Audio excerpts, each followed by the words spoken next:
Hello students, welcome to Canonical Classes. In today's video, we are again here to express something new for acid bases and salts. ठीक है, तो आज की video में हम क्या जानेंगे कि एसिड बेसिस एंड सॉल्ट्स में क्या चीज कॉमन होती है. ठीक है, और कॉमन होती है तो कॉमन होने से इनकी कौन सी प्रॉपर्टी भी कॉमन हो जाती है. ओके, तो चलिए स्टार्ट करते हैं. तो सबसे पहले अगर हम एसिड्स की बात करें तो एसिड्स क्या होते हैं. एसिड्स के एग्जाम्पल्स अगर हम देखें तो एसिड्स क्या है, जैसे कि हमने ये लिखा, ये हाइड्रोक्लोरिक एसिड हो गया, नाइट्रिक एसिड हो गया, ऑक्सैलिक एसिड हो गया. ठीक है, sulphuric acid, formic acid, oxalic, acetic, carbonic, ये सभी एसिड्स हैं. तो यहाँ पे जो मुझे कॉमन चीज देखने को मिल रही है वो क्या कॉमन चीज मिल रही है कि यहाँ पे जो सफिक्स यूज हो रहा है, सफिक्स वो क्या यूज हो रहा है, एसिड. क्या यूज हो रहा है, एसिड. ठीक है, तो इट मींस ये पूरी जो फैमिली है ये किसकी फैमिली है, एसिड फैमिली है. ठीक है, जैसे कि हम लोग अपना जब नाम लिखते हैं तो पीछे हमारा सरनेम होता है. ठीक है, किसी का भी है, जैसे राहुल यादव, पूजा यादव, अंजना यादव, कृष्णा यादव. तो ये जो यादव है इट मींस वो यादव फैमिली से बिलोंग करते हैं. उसी तरह से जैसे ये hydrochloric acid, nitric acid, sulphuric acid, formic acid, oxalic acid, acetic acid and carbonic acid, तो इनका जो सरनेम है वो क्या है, एसिड्स. तो इट मींस इनके जो पीछे जो लग रहा है वो एसिड है, तो इसका मतलब कौन सी फैमिली से बिलोंग कर रहे हैं, एसिड फैमिली से. ठीक है, तो एसिड फैमिली से बिलोंग कर रहे हैं, तो इसीलिए यहां पर जो हम सफिक्स यूज कर रहे हैं, कौन सा सफिक्स जो यूज किया जा रहा है उसको मैंने ऑरेंज कलर से शो किया है. क्या बोलते हैं हम उसको, एसिड से डिनोट करते हैं. क्या ये बात क्लियर है. ठीक है, और कुछ एग्जांपल देखिए एसिड्स के, जैसे कि H2SO4, HNO3, ठीक है, HCOH, CH3, COH, HCl, COH, COH, मतलब this is your oxalic acid है ना, H3PO4 और H2CO3. इन सभी जितने भी ये केमिकल फॉर्मूला मैंने एसिड्स के लिखे हैं, इन सभी के अंदर जो मेन इंपॉर्टेंट चीज है वो क्या चीज है, आपको ये नोटिस करना है. इन सभी के अंदर जो एक चीज कॉमन आ रही है दैट इज हाइड्रोजन. तो मतलब hydrogens are common in all acids. हम क्या ये हम बात लिख सकते हैं कि नहीं. ठीक है, तो इसको और अच्छे कंसेप्ट से समझते हैं. देखिए, हमारे साइंटिस्ट थे अर्हेनियस, जिन्होंने कंसेप्ट डिफाइन किया एसिड्स का. ठीक है, अर्हेनियस क्या बोलते हैं, अकॉर्डिंग टू अर्हेनियस का बोलना यह है कि एसिड्स वो सब्सटेंसेस होते हैं जो डिसोसिएट करते हैं इन एक्वा सॉल्यूशन. ठीक है, according to Arrhenius acids are those substances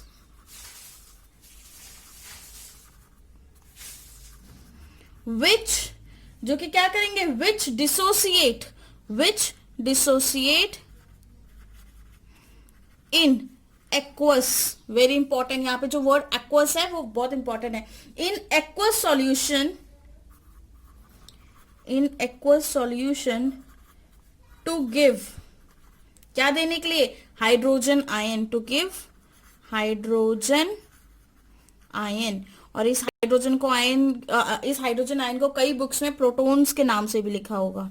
ठीक है, प्रोटॉन्स क्यों लिखा होता है प्रोटॉन के नाम से, देखिए हाइड्रोजन का एटॉमिक नंबर तो 1 रहता है. ठीक है, जब वो H पॉजिटिव बन जाता है तो उसके पास जो एक इलेक्ट्रॉन है उसने वो इलेक्ट्रॉन भी लूज कर दिया, तो अब उसके पास इलेक्ट्रॉन्स तो बचे ही नहीं, सिर्फ क्या बचा, प्रोटॉन्स बचे. ठीक है, तो इसलिए हम उसको क्या बोलते हैं, प्रोटॉन्स बोल दिया जाता है उसको. ठीक है, तो यहां से क्या है कि अर्हेनियस क्या बोल रहे हैं कि एसिड ऐसे सब्सटेंसेस होते हैं जो एक्वा सॉल्यूशन में हाइड्रोजन आयन देंगे. हाइड्रोजन आयन का मतलब कौन सा आयन देंगे, H पॉजिटिव आयन. ठीक है, कौन सा आयन देंगे, H पॉजिटिव आयन. इसका मतलब अगर अर्हेनियस एसिड को हम ये बोले कि ये ऐसी स्पीशीज होती हैं, मतलब मैं इसको ये भी बोल सकती हूँ, दीज आर सच स्पीशीज. कौन सी स्पीशीज, अर्हेनियस एसिड. यहां पे अर्हेनियस एसिड भी लिखना. Arrhenius acids are such species which increases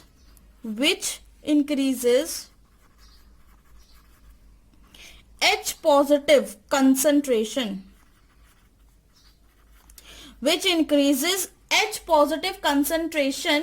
ठीक है, इन किसके अंदर, इन वाटर है ना, क्योंकि एक्वा सॉल्यूशन है ना, तो वाटर के अंदर ही तो हम इसको डाल रहे हैं. ठीक है, तो these are such species which increases H positive concentration in water. Water के अंदर ये H पॉजिटिव की कंसंट्रेशन को क्या कर देंगे, बढ़ा देंगे. फॉर एग्जाम्पल, एक एग्जाम्पल लेते हैं हम. फॉर एग्जाम्पल अगर मैं यहाँ पे एक एग्जाम्पल ले लूं, जैसे कि HCl है.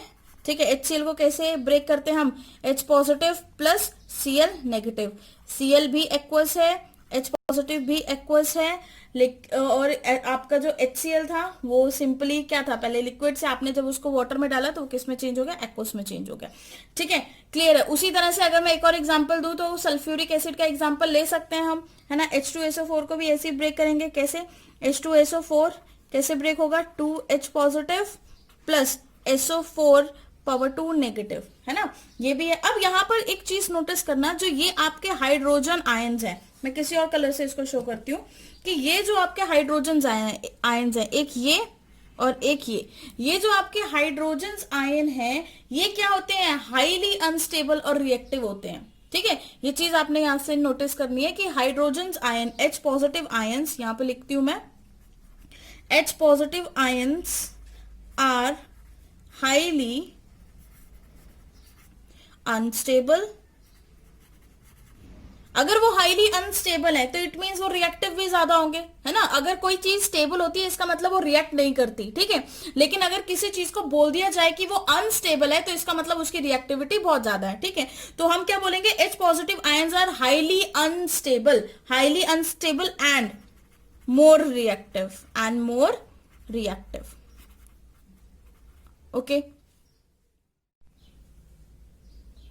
हाइड्रोजन आयन रिएक्टिव भी है और अनस्टेबल भी है, ठीक है। और एक और चीज आप यहाँ पे नोटिस करना कि जो आपका ये हाइड्रोजन आयन है, जो भी आपका ये H पॉजिटिव आयन्स हैं, H positive ion does not, very important, does not exist freely in the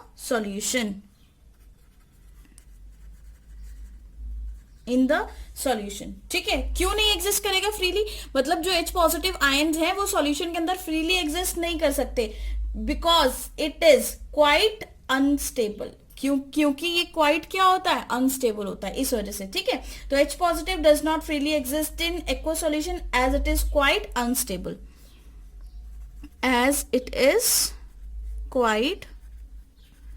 unstable, okay, ठीक है। तो अब यहां से देखिए, अगर वो क्वाइट अनस्टेबल है तो अगर हम किसी भी एसिड को वाटर के अंदर डाल रहे हैं, ठीक है, सपोज ये मेरे पास बीकर है, ओके, और इस बीकर में मैं एसिड डाल रही हूं, ये मैंने स्पून में ले लिया एसिड, ये मैं एसिड डाल रही हूँ इस बीकर के अंदर, और इस बीकर के अंदर वाटर पहले से प्रेजेंट है, ठीक है। तो अब ये जब एसिड इस बीकर के अंदर जा रहा है तो एसिड किससे सराउंडेड होगा, वाटर से सराउंडेड होगा, है ना।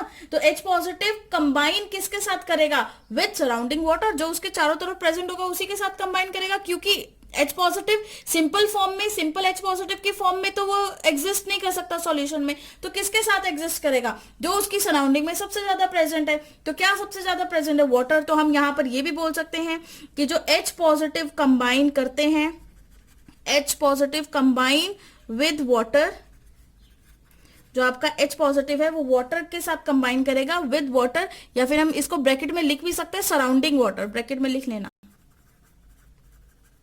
सराउंडिंग वाटर, जो वाटर उसको सराउंड कर रहा है, उसके चारों तरफ है, उस वाटर मॉलिक्यूल के साथ, ठीक है। H positive combined with surrounding water to form what, hydronium ion, very important, ये बहुत इंपॉर्टेंट टर्म है, to form hydronium ion. And what is hydronium ion, क्या होता है ये हाइड्रोनियम आयन, इसको बॉक्स में डालेंगे कि व्हाट इज हाइड्रोनियम आयन। देखिए, हम सिंपली एक एग्जांपल लेके समझते हैं। जैसे कि सपोज करो कि मेरे पास HCl था, ठीक है, HCl को आप ब्रेक कर देते हो किसमें, H positive plus Cl negative में, हम सिंपली ये लिखते हैं, okay.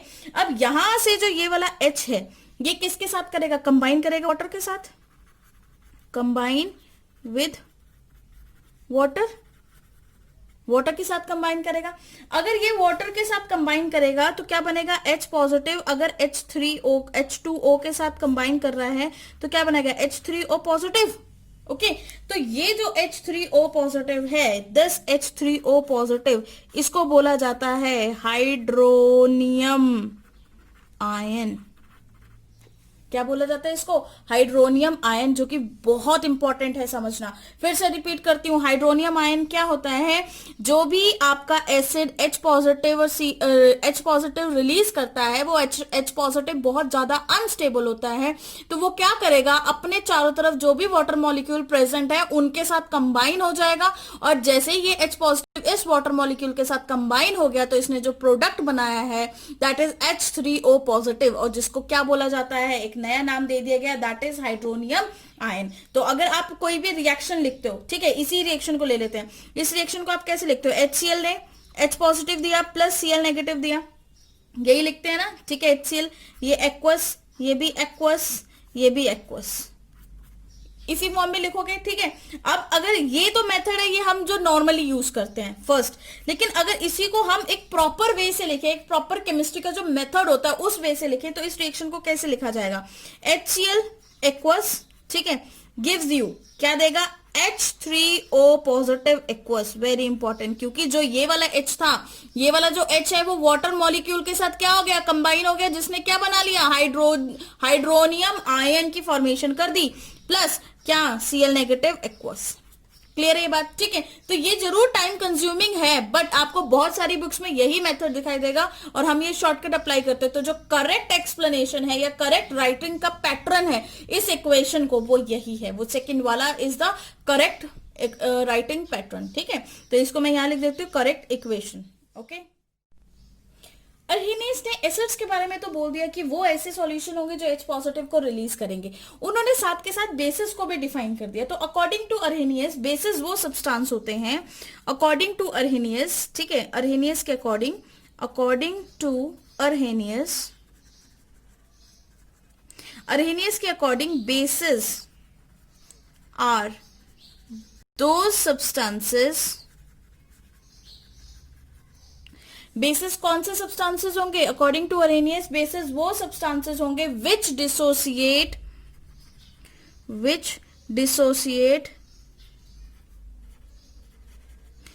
In aqueous solution to give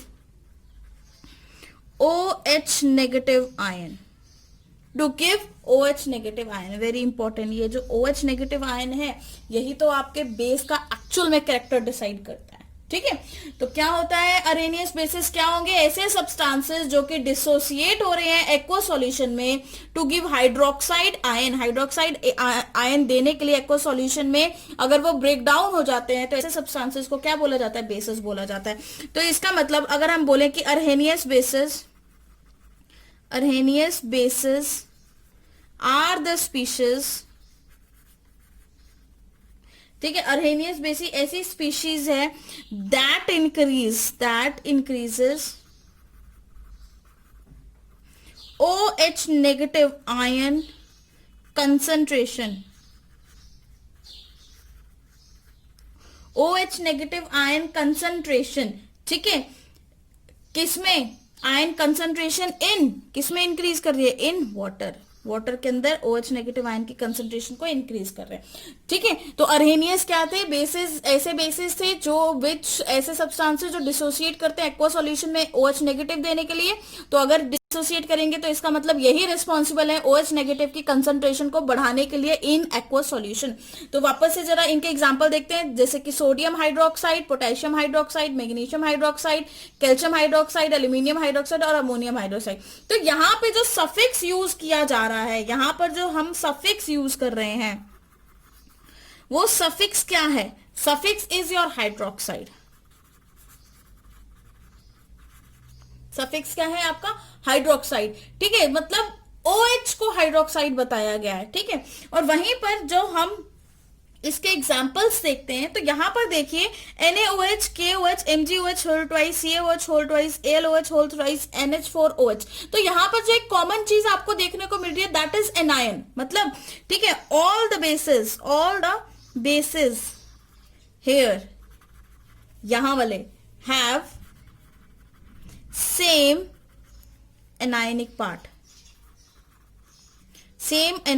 part, that is कौन सा एनायनिक पार्ट है? That is OH negative. क्या ये बात क्लियर है? उसके पास सेम एनायनिक पार्ट है जो कि क्या है? OH negative. और इस OH नेगेटिव को ही क्या बोला जाता है? Hydro oxide. Hydro oxide ion, this is your hydroxide, जो कि कंसेंट्रेशन डिसाइड करेगा whether the substance is acid और whether the substance is base. अगर OH की कंसेंट्रेशन ज्यादा है तो वो सब्सटेंस बेस होगा, H की कंसेंट्रेशन ज्यादा है तो वो सब्सटेंस एसिड होगा। ठीक है, वहीं पे अगर हम बात करें तो कुछ ऐसे बेसिस होते हैं जो वाटर सॉल्युबल होते हैं। सारे के सारे बेसिस वाटर सॉल्युबल नहीं होते, लेकिन जो वाटर सॉल्युबल बेसिस होते हैं उनको हम अल्कलीज बोलते हैं। ठीक है, water soluble bases are alkalis. ठीक है, water soluble bases are alkali. जो वाटर सॉल्युबल बेसिस हैं उनको हम क्या बोलेंगे? उनको हम अल्कली बोलेंगे। बहुत इंपॉर्टेंट है। ठीक है, तो all alkalis are not bases, all alkalis are bases but all bases are not alkalis। ठीक है, ये लाइन भी नोट करेंगे। all bases are not, सभी बेसिस अल्कलीज नहीं होती है ना, alkali. all bases are not alkalis but all alkalis are basis. लेकिन सभी की सभी अल्कलीज क्या होती हैं? बेसिस होती हैं। ये पॉइंट बहुत इंपॉर्टेंट है जो कि आपको बहुत अच्छे से याद रखना है। ठीक है, कि जितने भी आपके पास सॉल्यूशन होंगे या जितने भी आपके पास बेसिस होंगे, जरूरी नहीं है वो सभी अल्कलीज हों। ठीक है, लेकिन जितने भी अल्कलीज हैं वो जरूरी है कि वो सभी के सभी क्या हो? आपके बेसिस हों। ओके, तो कुछ एग्जाम्पल्स देख लेते हैं। फॉर एग्जाम्पल, हमारे सबसे अच्छा जो सबसे स्ट्रॉन्ग जो बेस रहता है दैट इज सोडियम हाइड्रोक्साइड। जो सबसे स्ट्रॉन्ग बेस रहता है वो कौन सा है? Sodium hydroxide. तो देखिए कुछ एग्जाम्पल्स देखते हैं। फॉर एग्जाम्पल यहां पर एग्जाम्पल लिखते हैं। देखिए NaOH, ठीक है, एक्वस मीडियम में ब्रेक होता है Na positive aqueous plus OH negative aqueous. Clear ये बात?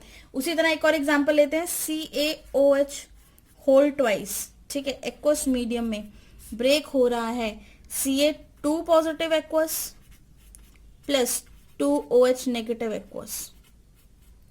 क्या ये बात क्लियर है? ठीक है, तो यहां पर ये सभी एसिड्स क्या रिलीज कर रहे हैं? कॉमनली ये आपको क्या रिलीज करके दे रहे हैं? कॉमनली ये जो रिलीज कर रहे हैं that is OH negative ion. Commonly जो कंसंट्रेशन बढ़ाई जा रही है वो किसकी बढ़ा रही है? OH negative ion. इसीलिए आप इसको क्या बोल देते हो कि बेसिस। इसीलिए हम बोलते हैं बेसिस ऐसे सब्सटेंसेस हैं। अकॉर्डिंग टू अर्हेनियस बेसिस वो स्पीशीज होती हैं जो कि OH नेगेटिव आयन की कंसंट्रेशन आपके सॉल्यूशन के अंदर इंक्रीज कर दे। Now question is what do all acids and bases have in common? है ना, यहाँ पे हमारा जो क्वेश्चन बन रहा है वो ये है कि what do all acids and bases have in common? कौन सी ऐसी चीज है जो इन दोनों के बीच में कॉमन है? ठीक है, सभी एसिड्स और सभी बेसिस में कौन सी ऐसी चीज होती है जो कॉमन होती है? तो देखिए एसिड्स के बारे में हमने कंक्लूजन किया है कि एसिड्स वो स्पीशीज होंगी जो H पॉजिटिव क्या करेंगी? H पॉजिटिव आयंस को रिलीज करेंगी, है ना। और वहीं पे अगर हम बेसिस की बात करें तो bases are the species which releases OH negative ion. OH negative का रिलीज करेंगी, है ना, OH नेगेटिव को एक्वा सॉल्यूशन के अंदर देंगी। तो यहीं से हम एक और चीज कंक्लूड करते हैं, एक और चीज हमें पता लगती है कि जितने भी एसिड्स एंड बेसिस हैं उनके पास टेंडेंसी होती है to conduct electricity, okay, in aqua state. तो ये एक एक्सपेरिमेंट भी अभी हम करके देखेंगे। देखिए ऑल एसिड्स एंड बेसिस, जितने भी एसिड एंड बेसिस हैं have tendency to conduct, they have tendency to conduct, what to conduct electricity, isn't it? ठीक है, they have tendency to conduct electricity in aqueous state, state. अगर state aqueous नहीं है तो कोई गारंटी नहीं है इलेक्ट्रिसिटी कंडक्ट करने की, लेकिन अगर स्टेट आपकी एक्वस है तो फुल टू गारंटी है कि वो इलेक्ट्रिसिटी को कंडक्ट करेगा, अगर वो एसिड है या फिर बेस। तो ऐसा क्यों होता है, क्यों हम बोलते हैं कि जो एसिड एंड बेस है वो इलेक्ट्रिसिटी कंडक्ट करते हैं अपनी एक्वस स्टेट में, क्या रीजन है इसके पीछे? देखिए, this is because in aqueous state, अगर हम एक्वस स्टेट की बात करें, this is because in aqueous state, in aqueous state, aqueous state के अंदर क्या होगा, दे कंटेन आयंस, है ना। एक्वस स्टेट में ब्रेक होने के बाद दे कंटेन आयंस, उनके पास क्या आ जाते हैं, आयंस आ जाते हैं। जब उनके पास आयंस आ जाएंगे, जब उनके पास क्या आ जाएंगे, आयंस आ जाएंगे, तो आयंस ही तो रिस्पॉन्सिबल होते हैं, ठीक है। And to conduct electricity, ions ही रिस्पॉन्सिबल होंगे कंडक्ट इलेक्ट्रिसिटी कंडक्ट करने के लिए। तो लिखते हैं जरा, and to conduct electricity, electricity को कंडक्ट करने के लिए मोबाइल, मोबाइल मतलब मूव करने वाले, ठीक है। मोबाइल मतलब फोन नहीं है आपका, यहाँ पे मोबाइल मतलब movement, mobile charged, mobile charged carriers, mobile charge carriers चाहिए, या तो मोबाइल चार्ज कैरियर्स चाहिए, और स्पीशीज रिक्वायर्ड। तो ये पॉइंट बहुत इंपॉर्टेंट है, ठीक है। तो क्यों acid and basis electricity conduct करते हैं, क्योंकि इलेक्ट्रिसिटी कंडक्ट करने के लिए मोबाइल चार्ज कैरियर्स चाहिए, या फिर ऐसी स्पीशीज चाहिए जिनके पास चार्ज हो। तो ये स्पीशीज एसिड एंड बेस है, क्योंकि एसिड H पॉजिटिव दे रहा है तो ये भी आयन है, बेसिस OH नेगेटिव दे रहा है तो ये भी आयन, एक कैटायन दे रहा है, एक एनायन दे रहा है। अगर ये दोनों मूव करने लग जाए सॉल्यूशन के अंदर, ठीक है, तो अपने अपने सॉल्यूशन में ये इलेक्ट्रिसिटी को आसानी से कंडक्ट कर सकते हैं। तो let us perform an activities to show acids and bases conduct electricity. और साथ में हम ये भी देखेंगे कि ऐसे सॉल्यूशन जिनके पास H होता है, हाइड्रोजन होता है, उनके सिंबल में या फिर उनके फॉर्मूला में अगर हाइड्रोजन प्रेजेंट है, तो क्या वो इलेक्ट्रिसिटी कंडक्ट करते हैं या नहीं करते हैं। चलिए अब उसको डिटेल में स्टडी करते हैं। तो let us perform an activity, let us perform, हम एक्टिविटी परफॉर्म करेंगे, ठीक है, जिसमें हम क्या देखेंगे, कंडक्शन देखेंगे। Let us perform activity to see या फिर watch, to see acids and bases, ठीक है, कंडक्ट इलेक्ट्रिसिटी। या फिर हम इसको ऐसे भी बोल सकते हैं कि हम ये भी उसमें देखेंगे कि ऑल सॉल्यूशंस कंटेनिंग हाइड्रोजन, मतलब ऐसे सॉल्यूशन जिनमें हाइड्रोजन होता है, डू कंडक्ट इलेक्ट्रिसिटी और नॉट, है ना, डू दे कंडक्ट इलेक्ट्रिसिटी और not, do they conduct electricity और नॉट। क्या ये बात क्लियर है, ठीक है। तो हम एक ऐसी एक्टिविटी परफॉर्म करते हैं जहां पे हमने देखना कि एसिड बेसिस में इलेक्ट्रिसिटी कंडक्ट होती है या नहीं होती। तो इसके लिए रिक्वायरमेंट्स लिखते हैं, क्या क्या रिक्वायरमेंट्स है, किसी और पेन से लिखते हैं रिक्वायरमेंट्स, ठीक है। रिक्वायरमेंट्स, हमें क्या क्या चाहिए, क्या क्या चाहिए रिक्वायरमेंट्स में भाई। सबसे पहले तो हमें चाहिए एक रबर कॉर्क, क्या चाहिए, रबर कॉर्क चाहिए, ठीक है। रबर कॉर्क के साथ हमें चाहिए आयरन नेल्स, आयरन नेल्स, ठीक है, आयरन नेल्स चाहिए। और हमें क्या चाहिए, सॉल्यूशंस चाहिए, सॉल्यूशंस। तो हम 4 सॉल्यूशन लेते हैं, कौन कौन से। फर्स्ट हम ले लेते हैं एक एसिडिक सॉल्यूशन, एसिडिक सॉल्यूशन, ठीक है। सेकंड एसिडिक के साथ हम सेकंड सॉल्यूशन ले लेते हैं, हम सिंपल कोई भी सॉल्यूशन ले लो, ग्लूकोज सॉल्यूशन ले लेते हैं, ग्लूकोज सॉल्यूशन, ओके। वहीं पे अगर मैं थर्ड सॉल्यूशन ले लेते तो थर्ड इज हम बेसिक सॉल्यूशन लेंगे, बेसिक सॉल्यूशन। और साथ में फोर्थ सॉल्यूशन बेसिक के साथ अगर हम किसी को कंपेयर करेंगे, दैट इज एल्कोहलिक सॉल्यूशन, मतलब इथेनॉल मिथेनॉल किसी का भी सॉल्यूशन होगा वो, ठीक है, ओके। तो ये हमने सॉल्यूशन लेने हैं। अब हमेशा याद रखना, यहाँ पर जो हम एसिडिक सॉल्यूशन या बेसिक सॉल्यूशन ले रहे हैं वो डाइल्यूट लेंगे। जब हम उसको वाटर के अंदर डालेंगे तभी तो वो इलेक्ट्रिसिटी कंडक्ट करेगा, और एसिड या बेस में वाटर डालोगे तो वो सॉल्यूशन डाइल्यूट हो जाता है, ठीक है। तो चलिए भाई, डाइल्यूट सॉल्यूशंस ले लिए अब हमने।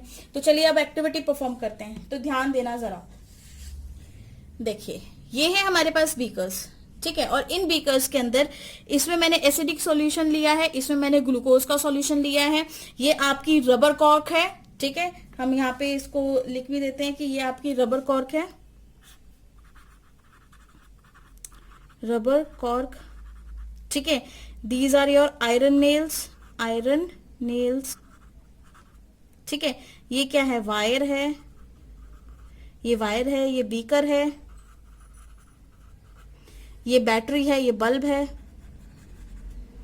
ये क्या है, बैटरी ले लो इसको, ये बैटरी है, और ये क्या है, स्विच, दिस इज स्विच,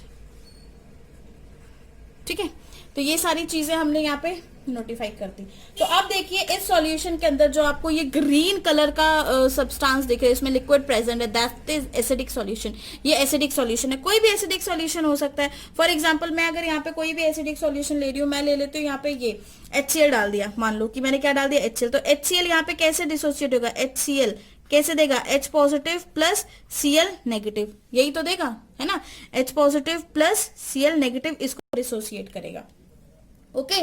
वहीं पर जो आपका ग्लूकोज है, ठीक है, ग्लूकोज का फॉर्मूला क्या होता है, ग्लूकोज का फॉर्मूला होता है C6H12O6, है ना। तो ग्लूकोज की कोई डिसोसिएशन नहीं हो रही है, इसके पास जो हाइड्रोजन आयन है वो उसको डिसोसिएट नहीं कर रहा, लेकिन HCl जैसे ही हमने वाटर के अंदर ऐड किया, डाइल्यूट किया उसको, तो उसने ब्रेक डाउन होकर अपने चार्ज्ड आयंस बना लिए, ठीक है। आयंस कौन कौन से बना लिए, H पॉजिटिव और Cl नेगेटिव। अब देखिए जैसे ये आयंस बन जाते हैं तो होता क्या है कि ये आयंस की मूवमेंट स्टार्ट हो जाती है, ठीक है। तो ये आयरन नेल से जब आयंस की मूवमेंट स्टार्ट होगी, यहां से मूव करेंगे, और स्विच आपने अगर बंद किया होगा तो हमें कैसे पता लगेगा इलेक्ट्रिसिटी होगी, हमारा जो ये बल्ब है ये ग्लो करना स्टार्ट कर देगा।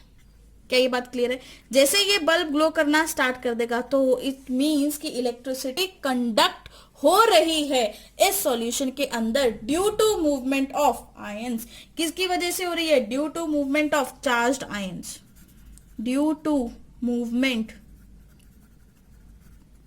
ऑफ चार्ज्ड आयंस, ठीक है।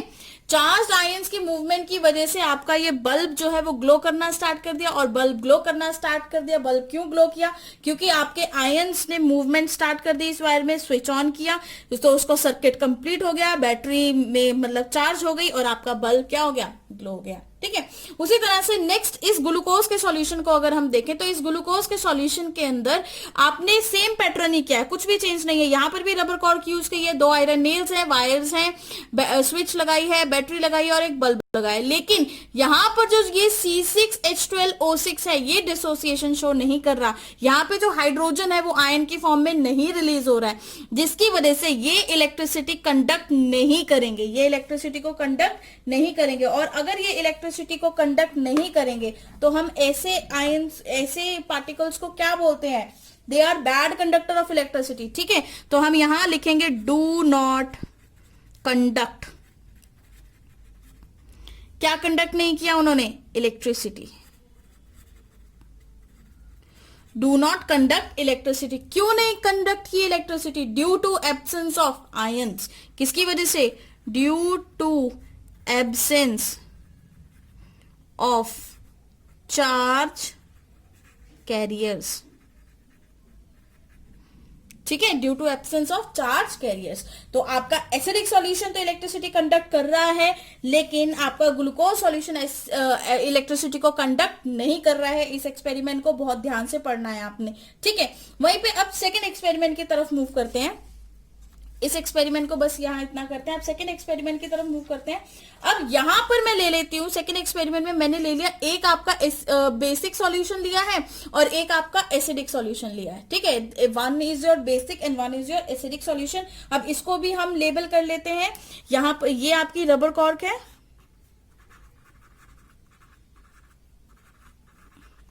ये क्या है, आयरन नेल्स,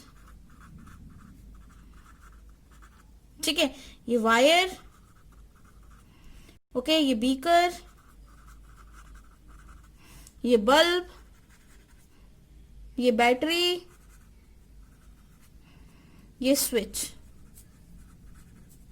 ठीक है। बिल्कुल वैसा ही सॉल्यूशन है, बिल्कुल वैसा ही है, कोई भी चेंज नहीं है इसके अंदर, बिल्कुल वैसा ही है। ठीक है, बस हमने क्या चेंज किया है, सॉल्यूशन चेंज कर दिया है। पहले एसिड था, अब हमने क्या ले लिया, एसिड। पहले एसिड एंड ग्लूकोज थे, अब हमने एल्कोहलिक सॉल्यूशन। एल्कोहलिक आपका कोई भी एल्कोहल हो सकता है, इसमें नहीं कंफ्यूज होना कि कौन सा एल्कोहल, कोई भी, इथेनॉल, प्रोपेनॉल, ब्यूटेनॉल, कोई भी आप कुछ भी उठा लो, मिथेनॉल कोई भी उठा लो। ठीक है, उसको आपने डाल दिया इसमें, बेस लिया, बेस को डाल दिया, मतलब डाइल्यूट करके आपने इसके अंदर डाल दिया। अब आप क्या देखेंगे कि बेस में सपोज मैंने यहाँ पे NaOH लिया है, तो अगर वो NaOH है, NaOH, तो वो तो ब्रेक कर जाएगा किस में, Na positive plus OH negative में, बन गए चार्ज आयंस। ठीक है, वो आयंस यहां से मूव करना स्टार्ट करेंगे, और जैसे ये आयंस मूव करना स्टार्ट करेंगे, आपका ये बल्ब ग्लो करना शुरू हो जाएगा। ठीक है, बल्ब क्या हो जाएगा आपका, ग्लो करना स्टार्ट करेगा। और बल्ब अगर ग्लो करेगा तो इसका मतलब बेसिस क्या कर रहे हैं, इलेक्ट्रिसिटी को कंडक्ट कर रहे हैं। बेसिस क्या कर रहे हैं, इलेक्ट्रिसिटी कंडक्ट कर रहे हैं due to presence of ions, या हम बोले ड्यू टू प्रेजेंस ऑफ, किसकी प्रेजेंस की वजह से, आयंस की प्रेजेंस की वजह से, या फिर चार्ज पार्टिकल के प्रेजेंस की वजह से, या तो due to movement of charge particles, है ना। हम यहाँ पे ये भी लिख सकते हैं due to movement of charge particles, लिख लीजिए यहाँ पे, due to movement of charge particles. Okay, due to movement of charge particles electricity conduct होना स्टार्ट हो गई और आपका बल्ब ग्लो किया। अब अगर इस एक्सपेरिमेंट को देखें तो यहां पर जो मेरा एल्कोहल है, सपोज मैंने इथेनॉल ले लिया, और इथेनॉल का फॉर्मूला होता है C2H5OH। ठीक है, तो यहां पर जो इथेनॉल है ये आपका आयंस नहीं क्रिएट कर रहा है, यहां पर जो इथेनॉल है ये आपका हाइड्रोजन को नहीं दे रहा। देखो यहाँ पे 6 हाइड्रोजन है टोटल। ठीक है, तो ये नहीं दे पा रहा है सॉल्यूशन को, जिसकी वजह से यहाँ पे आयंस की कंसंट्रेशन नहीं हो रही है इतनी अच्छी as comparison to basic solution. तो हम इस सॉल्यूशन को क्या बोलेंगे, ये इलेक्ट्रिसिटी कंडक्ट नहीं करेगा due to absence of charge carriers. ठीक है, यहाँ पे आप लिख दीजिए डू नॉट कंडक्ट इलेक्ट्रिसिटी। ये क्या करेगा, डू नॉट कंडक्ट इलेक्ट्रिसिटी। ठीक है, ये इलेक्ट्रिसिटी को कंडक्ट नहीं कर पा रहे हैं, बट ये वाला सॉल्यूशन जो था वो कंडक्टिंग इलेक्ट्रिसिटी।